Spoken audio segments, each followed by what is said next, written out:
It's more important than ever to have fast, reliable internet. Upgrade your internet and switch to iFiber Communications. Plus, iFiber just got even faster, offering 250 megabytes per second speeds for only $59.95. Last week, over 1,000 customers of the Douglas County Public Utility District were without power for a total of roughly 6 hours when 3 separate outages struck the East Wenatchee area.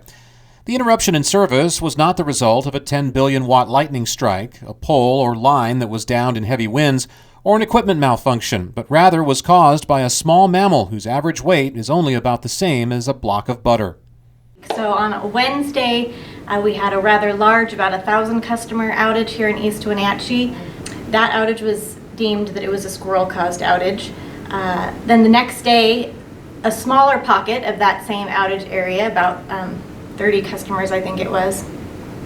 Again, another squirrel outage. And then on Friday, so it was 3 days in a row, a different pocket of that same area had a squirrel outage. Those squirrels will climb up a pole or climb up a tree, run down the line, and they'll get in between that energized jumper that's 7,200 volts while they're standing on that grounded transformer tank. And it takes them out and it spits the fuse out every single time.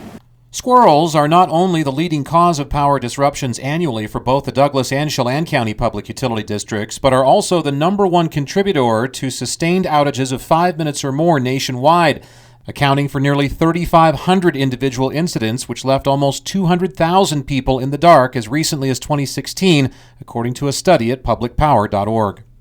We get a lot of them, and they're usually not large outages. They're more of nuisance outages. They usually take out one transformer that can feed anywhere from one household to potentially 6 households. It's not isolated to one area. We have them downtown. We have them out in the rural areas, Lake Wenatchee, anywhere there's trees. We have them in the middle of the desert. They're everywhere.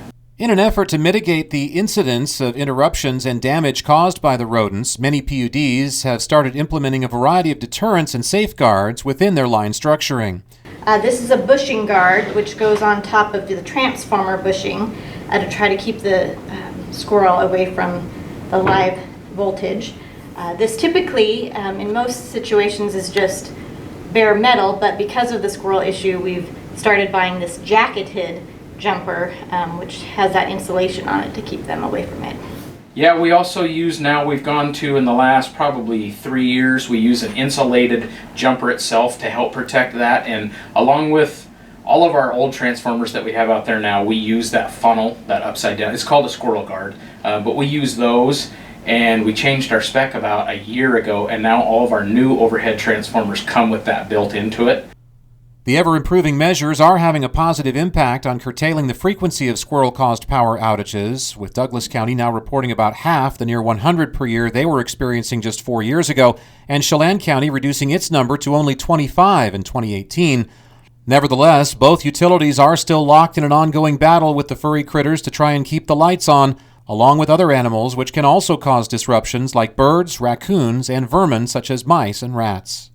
Reporting for iFiber One News, I'm Chris Hansen.